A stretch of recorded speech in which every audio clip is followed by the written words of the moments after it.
آج ہمیں دعا کرنے سے پہلے دعا کرنے کی طاقت بخش۔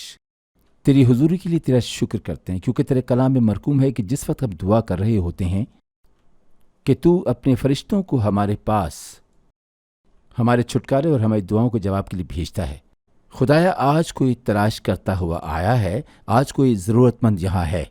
اس پینتیکوس کے اتوار پر ہم اسی وقت دعا کرتے ہیں اور زندہ خدا کے روح سے کہتے ہیں کہ ہم پر نازل ہو تاکہ ہم تیرے سانچے میں ڈھل جائیں، اور ہم یہ بھی دعا کرتے ہیں کہ ہمیں روح سے بھرے اور ہمیں استعمال کرے۔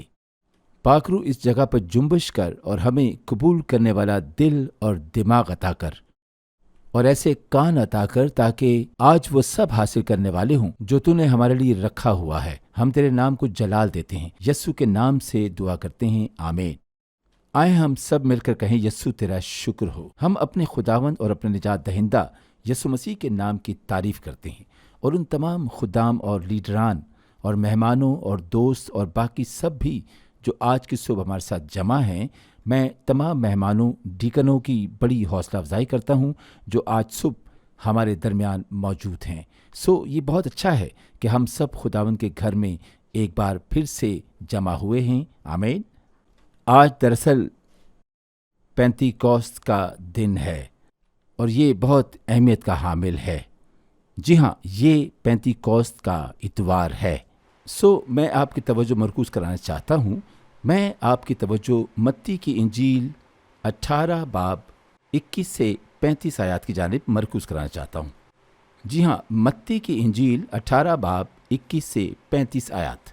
تو آئیں ہم آج کی آیت کی طرف چلتے ہیں اور دیکھتے ہیں کہ متی کی انجیل اس کا 18 باب اور اس کی 21 سے 35 آیات تک پڑھیں گے، اور میرا ایمان ہے کہ آج کی اس تلاوت سے یقیناً برکت پائیں گے۔ اگر آپ کو حوالہ مل گیا ہے تو کہیں آمین۔ میں ترجمے میں متی کی انجیل 18 باب اس کی 21 آیت میں سے پڑھوں گا۔ اس وقت پترس نے پاس آ کر اسے کہا کہ اے خداوند، اگر میرا بھائی گناہ کرتا رہے تو میں کتنی دفعہ اسے معاف کروں؟ کیا 7 بار تک؟ یسوع نے اسے کہا، میں تجھ سے یہ نہیں کہتا کہ 7 بار، بلکہ 7 دفعہ کے 70 بار تک۔ پس آسمان کی بادشاہی اس بادشاہ کی مانند ہے جس نے اپنے نوکروں سے حساب لینا چاہا، اور جب حساب لینے لگا تو اس کے سامنے ایک قرض دار حاضر کیا گیا جس پر اس کے 10,000 توڑے آتے تھے، مگر چونکہ اس کے پاس ادا کرنے کو کچھ نہ تھا، اس لیے اس کے مالک نے حکم دیا کہ یہ اور اس کی بیوی بچے اور جو کچھ اس کا ہے سب کچھ بیچا جائے اور قرض وصول کر لیا جائے۔ پس نوکر نے گر کر اسے سجدہ کیا اور کہا، اے خداوند، مجھے مہلت دے، میں تیرا سارا قرض ادا کر دوں گا۔ اس نوکر کے مالک نے ترس کھا کر اسے چھوڑ دیا اور اس کا قرض بخش دیا۔ جب وہ نوکر باہر نکلا تو اس کے ہم خدمتوں میں سے ایک اس کو ملا جس پر اس کے 100 دینار آتے تھے۔ اس نے اس کو پکڑ کر اس کا گلا گھونٹا اور کہا، جو میرا آتا ہے ادا کر دے۔ پس اس کے ہم خدمت نے اس کے سامنے گر کر اس کی منت کی اور کہا، مجھے مہلت دے، میں تجھے ادا کر دوں گا۔ اس نے نہ مانا، بلکہ جا کر اسے قید خانہ میں ڈال دیا کہ جب تک قرض ادا نہ کر دے قید رہے۔ پس اس کے ہم خدمت یہ حال دیکھ کر بہت غمگین ہوئے اور آ کر اپنے مالک کو سب کچھ جو ہوا تھا سنا دیا۔ اس پر اس کے مالک نے اس کو پاس بلا کر اسے کہا، اے شریر نوکر، میں نے وہ سارا قرض اس لیے تجھے بخش دیا کہ تو نے میری منت کی تھی۔ کیا تجھے لازم نہ تھا کہ جیسا میں نے تجھ پر رحم کیا تو بھی اپنے ہم خدمت پر رحم کرتا؟ اور اس کے مالک نے خفا ہو کر اس کو جلادوں کے حوالے کیا کہ جب تک تمام قرض ادا نہ کر دے قید رہے۔ میرا آسمانی باپ بھی تمہارے ساتھ اسی طرح کرے گا اگر تم میں سے ہر ایک اپنے بھائی اور بہن کو دل سے معاف نہ کر دے۔ آج میں آپ سے معافی کے دوسرے پہلو پر منادی کروں گا۔ جی ہاں، معافی کا دوسرا پہلو۔ میں آپ کی مدد کرنے کی کوشش کروں گا اور میں کر سکتا ہوں، آمین۔ پادری صاحب میں ایسا نہیں کر سکتا، میں ایسا نہیں کر سکتا، میں ایسا نہیں کر سکتا، میں معاف نہیں کر سکتا ہوں، میں ان سب کو معاف نہیں کر سکتا. یہ صرف ایک پرچے کی حد تک ہی بات اچھی لگتی ہے اور میں اسے بائبل میں سے بہت مرتبہ پڑھ چکا ہوں. مگر پادری صاحب آپ کو یہاں سمجھنا ہوگا اب میرے پاس دوسرا گال پھیرنے کے لیے نہیں رہا، کیونکہ مجھے اتنا مارا گیا ہے کہ یہ میری قوت برداشت سے باہر تھی. میرا زخم اتنا گہرا تھا اور وہ بہت ہی دردناک تھا. حقیقت میں درد اب بھی اتنا تازہ ہے کہ جب وہ سامنے آ جاتے ہیں تو مجھے اب بھی بے چینی اور غصے کا دورہ پڑتا ہے. اور آپ معافی کی بات کرتے ہیں پادری صاحب، میں تو ان کے ساتھ ایک کمرے میں ٹھہرنا بھی پسند نہیں کرتا ہوں اور میں تو ان کو دیکھنا تک بھی پسند نہیں کرتا، اور آپ معافی کی بات کرتے ہیں. میں خوش ہوں کہ آج آپ یہاں پر موجود ہیں، کیونکہ ٹھیک وقت پر ٹھیک جگہ پر ہم موجود ہیں اور ہم چاہتے ہیں کہ ہم اسی طرح یہاں پر موجود رہیں. جو آج صبح میں آپ کے ساتھ بانٹنا چاہتا ہوں وہ یہ ہے، چونکہ دوسروں کو معاف کرنا آپ کو کڑواہٹ اور ٹوٹ پھوٹ کی قید سے بچاتا ہے. دوسروں کو بخشیں تاکہ آپ خدا کو پسند آ سکیں، چونکہ دوسروں کو معاف کرنا آپ کو کڑواہٹ اور ٹوٹ پھوٹ کی قید سے بچاتا ہے. ہر مرتبہ جب آپ دوسروں کو معاف کرنے میں ناکام ہوتے ہیں اور آپ انہیں معاف نہیں کرتے ہیں اور آپ اپنے دل میں ان کے لیے معافی نہیں رکھتے ہیں، اس لیے اگر آپ انہیں معاف نہیں کرتے تو آپ جو کچھ بھی کر رہے ہوتے ہیں اصل میں آپ اپنے آپ کو قید خانے میں ڈال رہے ہوتے ہیں. جب آپ کا بلڈ پریشر دوسروں کے ساتھ ایک کمرے میں ہونے کی وجہ سے بڑھ جاتا ہے کیونکہ دوسروں نے آپ کے ساتھ برائی کی ہوتی ہے، اسی لیے ان کے کاموں اور ان کے کلام اور ان کی سوچوں کی وجہ سے جو وہ آپ کے لیے رکھتے ہیں آپ کڑوے گھونٹ پینے لگتے ہیں. ایسی قوت کو اپنے اوپر غالب نہ ہونے دیں، اور آج خدا فرما رہا ہے کہ صرف سادگی سے انہیں معاف کر کے اس قید خانے سے باہر نکلو. معافی کا کتنا خوبصورت انداز ہے بہنوں اور بھائیوں. ہمارے استاد نے معافی کا بہترین نمونہ پیش کیا ہے. آج صبح متی کی انجیل 18 باب میں دیکھیں جہاں ایک بادشاہ کی تمثیل ہے جو کہ خدائے قادر کو ظاہر کر رہا ہے، اور خدا ہم پر معافی کے متعلق اور بھی سچائیوں کو ظاہر کرتا ہے، اور یہی کچھ میں کرنا چاہتا ہوں. میں معافی کے متعلق ان سچائیوں سے آپ کو باور کروانا چاہتا ہوں. میں یہاں پر معافی کے متعلق بحث و مباحثہ کرنے نہیں آیا ہوں. آمین. حقیقت یہ ہے کہ میں کسی چیز کو ثابت کرنے کی کوشش نہیں کر رہا، میں صرف آپ کو سکھا رہا ہوں اور یہ بتا رہا ہوں کہ اصل میں جب معافی کی بات آتی ہے کہ بائبل ہم سب سے کیا فرماتی ہے. پہلا سچ یہ ہے کہ معافی کے لیے حد متعین نہیں ہے. پطرس ایک اچھا بپتسمہ دینے والا شخص تھا، اس نے معافی کی حدود کے متعلق یسوع سے پوچھا کہ کیا آپ جانتے ہیں کہ اس نے 21 آیت میں کیا کہا. آپ کو یہ سمجھنے کی ضرورت ہے کہ استاد نے سکھایا کہ تمہیں 3 بار بھی معاف کرنا پڑا تو تمہیں 3 بار معاف کرنا چاہیے. پھر پطرس نے یسوع سے پوچھا کہ جس نے 7 بار میرے خلاف گناہ کیا ہو تو کیا میں اسے 7ویں بار بھی معاف کر دوں؟ وہ ایک اچھے بپتسمہ دینے والے کی مانند سوچ رہا تھا کہ میں یسوع کے سامنے اس تعداد کو بڑھا دیتا ہوں. پھر یسوع نے فرمایا 7 مرتبہ نہیں، دوسروں کو 7 مرتبہ معاف نہ کر. یسوع نے فرمایا کہ 7 گنا نہیں، 70 گنا انہیں معاف فرما. ہمیں بھی ایسا ہی کرنا ہے، اور آپ اپنے دلوں میں خیال کرتے ہوں گے کہ ہم نے تو پہلے ہی کئی مرتبہ معاف کر دیا ہے. بہت سے لوگ یہ سوچ رہے ہوں گے آپ اس حصے کو بھول رہے ہیں جس میں یسوع فرما رہا تھا کہ 70 بار 7 کا عدد کاملیت کا عدد ہے. جیسا کہ یسوع نے فرمایا کہ کسی کو معاف کرنے کے لیے عدد مت گنو، یسوع کے کہنے کے مطابق عمل کرو، لوگوں کو معاف کرتے رہو. آپ میں سے بعض سوچتے ہوں گے کہ اچھا ٹھیک ہے میں نے سن رکھا ہے کہ لوگوں کو معاف کرتے رہنا چاہیے، لیکن میرے ذہن میں ایک سوال گردش کر رہا ہے کہ میں لوگوں کو کیوں معاف کروں؟ کیونکہ پادری صاحب کبھی کبھار وہ ایسے کام کرتے ہیں کہ میرا مطلب ہے کہ وہ ایسی چیزیں کرتے ہیں، وہ میرے برخلاف افواہیں پھیلاتے ہیں. میں انہیں معاف بھی کر سکتا ہوں، مگر وہ ایسی اور بھی چیزیں کرتے ہیں جس کے لیے میں نہیں جانتا کہ میں انہیں معاف کروں. پھر خداوند ہمیں بتاتا ہے کہ معاف کرنے کی کوئی حدود نہیں. جی ہاں، معاف کرنے کی کوئی حد نہیں۔ ٹھیک ہے، آپ مجھے بتائیں کہ مجھے معاف کرتے رہنا چاہیے، اور مجھے بتائیں کہ سب کاموں کے لیے انہیں معاف کر دوں۔ اور یہاں ایک سوال ہے، یہی سوال ہے کہ مجھے انہیں کتنا معاف کرنا چاہیے، کیونکہ آپ تو سب اچھے بپتسمے والے لوگ ہیں، آپ کے اندر معافی کے مختلف درجات موجود ہیں۔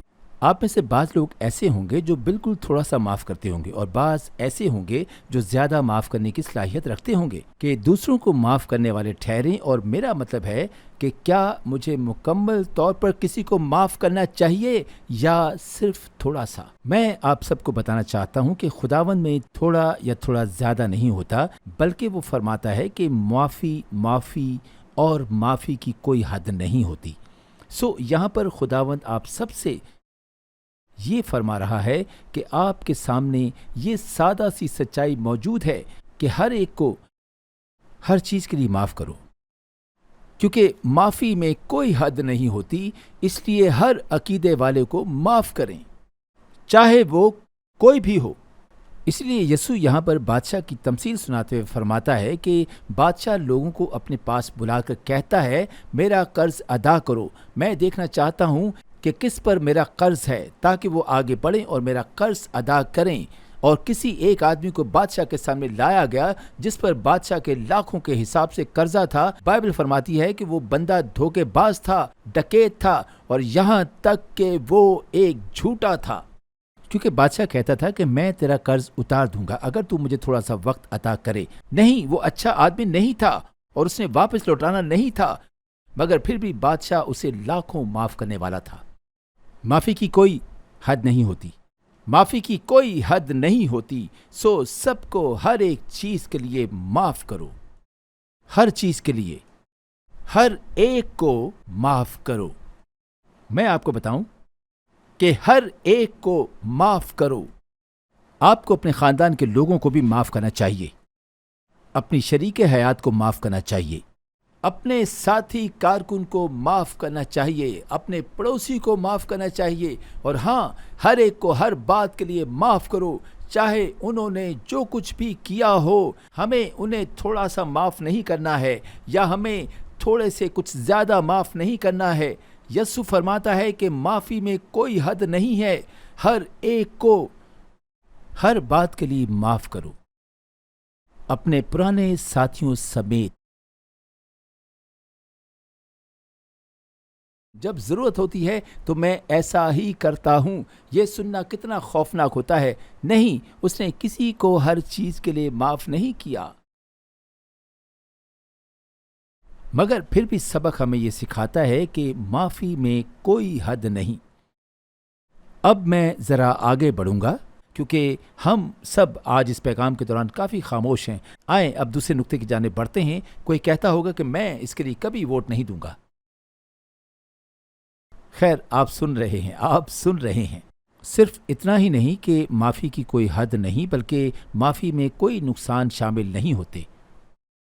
معافی میں کوئی نقصان شامل نہیں ہوتے۔ میں اسے معافی کی ہمدردی کہوں گا۔ معافی کی ہمدردی اس لیے کیونکہ بھائی اور بہنوں، کسی نہ کسی طرح سے جو چیز ہمارا معاف کرنا مشکل بنا دیتی ہے وہ یہ ہے کہ ہمیں لگتا ہے کہ اگر میں معاف کر دوں گا تو میں اپنی ہار مان لوں گا اور دوسرا کچھ نہ کچھ لے کر بھاگ جائے گا، اور یوں دوسرا مجھ سے اوپر ہو جائے گا، اور میں ایسا ہونے نہیں کر سکتا، اور میں اس درد کو جو انہوں نے مجھے دیا اور جو انہوں نے میرے ساتھ کیا اور کیا کچھ کہا اور کیا کیا زیادتیاں کیں، میں پھر بھی انہیں جانے دوں؟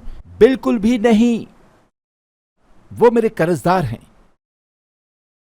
در حقیقت کوئی کہتا ہے کہ میں اسے جانے دوں، بلکہ دوسروں کو مجھ سے معافی مانگنی چاہیے کیونکہ وہ میرے مقروض ہیں۔ مگر دیکھیں کہ بادشاہ اس تعلق سے کیا کرتا ہے۔ یہاں پر بائبل فرماتی ہے کہ جب وہ اس آدمی کو سامنے لائے تو وہ بادشاہ کو کچھ بھی ادا نہ کر سکا۔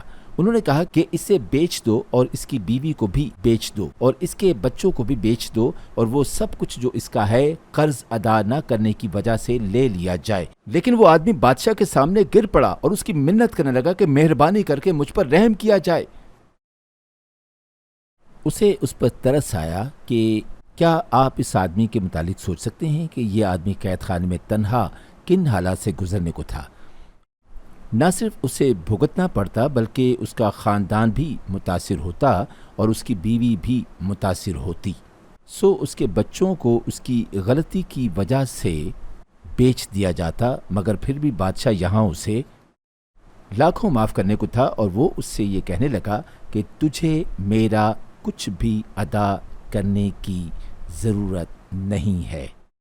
ہمیں نہ صرف ہر ایک کو ہر بات کے لیے معاف کرنے کی ضرورت ہے، بلکہ یہاں آج صبح دوسری بات جو خداوند فرما رہا ہے یہ ہے کہ آپ درد کی قیمت کو بھول جائیں۔ آپ درد کی قیمت کو بھول جائیں، کیونکہ بعض ایسا محسوس کرتے ہیں جیسا کسی نے میرا بہت کچھ مجھ سے چرا لیا ہو، تو میں اسے بھول نہیں سکتا، کیونکہ میں اس کے متعلق سوچتا ہوں تو مجھے سب کچھ یاد آ جاتا ہے جو کچھ بھی اس نے میرا چرایا تھا۔ آپ ان تمام چیزوں کو بھول کر اگر اپنے آپ کو اس بادشاہ کے مقام پر رکھیں اور سوچیں کہ بائبل فرماتی ہے کہ اس نے 10,000 تولہ سونا بخش دیا۔ ہاں، اسے 1 تولہ سونا کمانے کے لیے 20 سال درکار تھے، مگر بادشاہ نے اسے 10,000 تولے سونا بخش دیا۔ اس سے قطعی نظر یہ شخص 10,000 تولے سونے کا قرضدار تھا، اور اس بات کی پرواہ کیے بغیر بادشاہ نے اس کا سب کچھ معاف کر دیا۔ اسے اس کا کچھ بھی پچھتاوا نہیں ہوا، یہاں تک کہ اس نے یاد تک نہیں کیا۔ در حقیقت اس نے یہ خیال بھی نہیں کیا کہ اس آدمی نے اس سے لاکھوں کے حساب سے لیا تھا۔ اس نے اس بات کا کچھ حساب نہ رکھا اور نہ حساب کے لیے کتاب کو کھولا، اور نہ ہی سوچا کہ کون میرا کتنا مقروض ہے۔ اس بات سے میری روح کو برکت ملتی ہے، کیونکہ اس کا مطلب یہ ہے کہ حملوں سے قطع تعلق جو لوگوں نے آپ پر کیے اور لوگوں کی زیادتی سے قطع تعلق، کچھ لوگوں کا یہ مسئلہ ہوتا ہے کہ جب بھی آپ ان کے آس پاس ہوتے ہیں، چاہے آپ نے کچھ بھی نہ کیا ہو اور نہ ہی کچھ کہا ہو، آپ جانتے ہیں کہ وہ آپ جیسے نظر آتے ہیں، اسے ناپسند کرتے ہیں، اور جو کچھ آپ کے پاس ہوتا ہے اسے بھی ناپسند کرتے ہیں۔ وہ جب بھی آپ کے پاس ہوتے ہیں ان کا یہی رویہ ہوتا ہے، وہ آپ کے ساتھ ہمیشہ ایسا ہی کرتے ہیں، مگر خدا یہ فرما رہا ہے کہ اس سے قطعی تعلق کہ لوگوں نے آپ کے ساتھ کیا کیا کیا، خدا نے آپ کو اپنی پناہ میں رکھا ہوا ہے، اور خدا نے آپ کو برکت دے رکھی ہے، اس نے آپ کو سنبھال رکھا ہے، اس لیے آپ زندہ ہیں، آپ نے کچھ بھی نہیں کھویا ہے۔ اسی لیے خدا فرماتا ہے کہ جب آپ معاف کرتے ہیں تو اس میں کچھ نقصان نہیں ہے۔ آپ کو اس بات کا حساب رکھنے کی ضرورت نہیں ہے کہ کس کس نے ماضی میں آپ کے ساتھ کیا کیا۔ بھائی اور بہنوں، میں یہاں آپ کو بتانا چاہتا ہوں کہ جب آپ معاف کرتے ہیں تو خدا آپ کو بھرپوری دیتا ہے، خدا سب کچھ آپ کو لوٹا دیتا ہے، خدا آپ کا سب کچھ لوٹا دے گا جو کسی نے چرا لیا تھا۔ در حقیقت لوگوں نے جو آپ کے لیے برائی سوچ رکھی ہے، خدا نے اسے آپ کے لیے بھلائی سے بدل ڈالا ہے۔ اس نے آپ کے راستے کے پتھروں کو اکٹھا کر کے آپ کے لیے اوپر جانے کی سیڑھی میں بدل ڈالا ہے۔ آپ اب بھی موجود ہیں اور اپنے ہوش و حواس میں ہیں، آپ نے کچھ بھی نہیں کھویا ہے۔ خدا نے کہا کہ میں بحال کروں گا۔ دیکھو، جو کچھ ابلیس سمجھتا ہے اس نے آپ کا چرا لیا ہے اور آپ کے پاس اب کچھ نہیں بچا۔ خدا نے فرمایا کہ میں سب کچھ تمہیں واپس لوٹا دوں گا، کیونکہ معافی میں کوئی نقصان نہیں ہے۔ درد کی قیمت کو بالکل بھول جائیں، درد کی قیمت کو بھول جائیں۔ اور نہ صرف معافی میں کوئی حد نہیں ہے، بلکہ اب میں آخری نقطہ نظر پیش کروں گا۔ معافی میں بہت آزادی ہے، معافی میں بہت آزادی ہے۔ میں اسے معافی کی سزا کہتا ہوں، کیونکہ آپ اچھے بپتسمہ یافتہ لوگ ہیں اور آپ یہ سب جاننا چاہتے ہیں کہ وہ کیا علامات ہیں جو انہیں درپیش ہوں گی اور ان کے ساتھ کیسے نپٹا جا سکتا ہے۔ کیا وہ قصوروار ہیں؟ اس میں کوئی شک نہیں کہ انہوں نے اس چیز کو واپس نہیں کیا، اس نے واپس نہیں لوٹایا۔ وہ ایک مجرم ہے اور اس نے اپنے مالک سے لاکھوں روپے حاصل کیے ہیں۔ میں ایسا خیال بھی نہیں رکھ سکتا کہ اس نے قرضہ کی رقم کو کہاں پر خرچ کیا۔ مگر پھر بہنوں بھائیوں، جب مالک اس کے سامنے آیا اور اسے قید خانے میں ڈالنے کو ہی تھے، تو وہ اپنے قدموں پر گر کر رونے لگا اور کہنے لگا کہ اسے مزید مہلت دی جائے تاکہ وہ اپنا پورا قرض ادا کر سکے۔ متی 27 آیت میں لکھا ہے کہ اسے اس پر ترس آیا اور اسے آزاد کر دیا، اور پھر اس نے اس کے سارے قرض اسے معاف کر دیے اور پھر اسے آزاد کر دیا۔ کیا آپ سب نے دیکھا؟ اس نے اسے آزاد کیا اور اس کا قرض معاف کیا۔ آپ سب نے یہ نہیں سنا کہ اس کی کیا سزا تھی، لیکن اسے معاف کر دیا، سزا کو ختم کر دیا اور اسے جانے دیا۔ سزا معاف کر دی اور اسے جانے دیا۔ اس معاملے کو ختم کر دیا گیا اور اسے جانے کے لیے آزاد کر دیا۔ آئے مجھے ایک مرتبہ پھر سے کہنے دیجئے، شاید آپ یہاں موجود ہیں، کیا آپ سب میری مدد کر سکتے ہیں؟ آپ سب میری تھوڑی بہت مدد کر سکتے ہیں؟ اس نے فرمایا کہ میں نے اس معاملے کو رفع دفع کر دیا ہے اور تم جا سکتے ہو۔ اب میں آپ سب کے متعلق تو نہیں جانتا، لیکن مجھے یہ پڑھ کر بہت زیادہ خوشی ملتی ہے، اور اس میں ہم سب کی یاد دہانی کی جاتی ہے کہ خدا نے ہمارے لیے کیا کیا کیا ہے۔ آئیں اب مجھے اس بات کو سمجھانے دیں، وہ اس دنیا میں ایسا کیوں کر سکتا ہے؟ وہ ایسی دنیا میں اسے جانے کو کیوں کہہ سکتا ہے جس پر اس کا لاکھوں کا قرض تھا؟ سنیں خدا کیا فرماتا ہے دوسرا تواریخ 7:14 میں، تب اگر میرے لوگ جو میرے نام سے کہلاتے ہیں خاکسار بن کر دعا کریں اور میرے چہرے کے دیدار کے طالب ہوں اور اپنی بری راہوں سے پھریں، تو میں آسمان پر سے سن کر ان کے گناہ معاف کروں گا، ان کے گناہوں کو بخش دوں گا اور ان کے ملک کو بحال کر دوں گا۔ خدا سب سے پہلے ہماری دعاؤں کا جواب دیتا ہے، خدا ہمیں سنتا ہے۔ کیا یہ جان کر اچھا نہیں لگتا؟ کیا ہم گڑبڑ کر چکے تھے اور ہم گناہ گار تھے اور ہم اپنے جہنم کے راستے پر گامزن تھے؟ تو پھر کسی کے کہنے پر اس صبح ہم اپنے گھٹنوں پر جھکے اور رحم کی اپیل کرنے لگے، اور جب ہم نے خدا کو پکارا تو نہ صرف خدا نے ہماری فریاد کا جواب دیا، بلکہ خدا نے ہمیں تمام سزا سے بھی آزاد کیا۔ خدا نے ہمیں تمام سزا سے بھی آزاد کیا۔ اس آدمی کی منزل تو قید خانہ تھی، اور اس کی بیوی، بچوں اور ہر ایک چیز کی منزل قید خانہ تھی، مگر خدا نے اسے تمام سزا سے آزاد کیا۔ پھر بھی قادر مطلق کہتا ہے کہ گناہ کی مزدوری موت ہے۔ ہم میں سے ہر ایک کو یقینی طور پر جہنم میں جانا تھا، کیونکہ ہم گناہ میں پیدا ہوئے ہیں جس کی شکل گناہ تھی، اور ہم اپنی جہنم کی راہ پر گامزن تھے۔ لیکن خدا ہماری سزا سے ہمیں رہا کر دیتا ہے، اور خدا نے فرمایا کہ تمہیں اب قید خانہ میں جانا نہیں ہوگا، اور نہ صرف اس نے ہماری فریاد کا جواب دیا بلکہ سزا سے بھی رہائی بخشی۔ خدا نے ہمیں پسندیدہ مقام پر بحال کیا۔ آپ دیکھیں کہ خدا ایسی باتوں کو پسند نہیں کرتا کہ ہم ابھی آزاد نہیں ہوئے اور یہ یقین رکھتے رہیں کہ جرم کا بادل ان کے اوپر سوار ہے، اور ان کاموں کو یاد کرتے رہیں جو ہم کرتے رہے ہیں۔ خدا ہم سے ایسا نہیں چاہتا ہے، بلکہ وہ ہمیں ہمارے مقام پر دوبارہ بحال کرتا ہے۔ وہ واپس سے انگوٹھی ہماری انگلی میں پہناتا ہے، وہ ہمیں اچھی پوشاک پہناتا ہے، وہ ہمیں واپس سے سونے کے جوتے پہناتا ہے۔ وہ کہتا ہے کہ تم میرے بیٹے ہو، میرے بچے ہو۔ وہ ہمیں ایمان کے مقام پر دوبارہ بحال کرتا ہے۔ معافی میں آزادی ہے میرے عزیزو، معافی میں آزادی ہے، معافی میں آزادی ہے۔ کیا کوئی یہاں نجات یافتہ ہے؟ کوئی نجات یافتہ موجود ہے؟ نہیں، آپ کو قیمت سے خریدا گیا ہے، آپ کو قیمت سے خریدا گیا ہے۔ کہ کیا کوئی یہاں نجات یافتہ ہے؟ خیر، اگر آپ آج صبح نجات یافتہ ہیں تو آپ کو خدا کی معافی کا تجربہ ہو چکا ہوگا۔ خدا یہاں ہمیں کیا بتا رہا ہے؟ مہربانی آگے بڑھائیں، مہربانی کو آگے بڑھائیں۔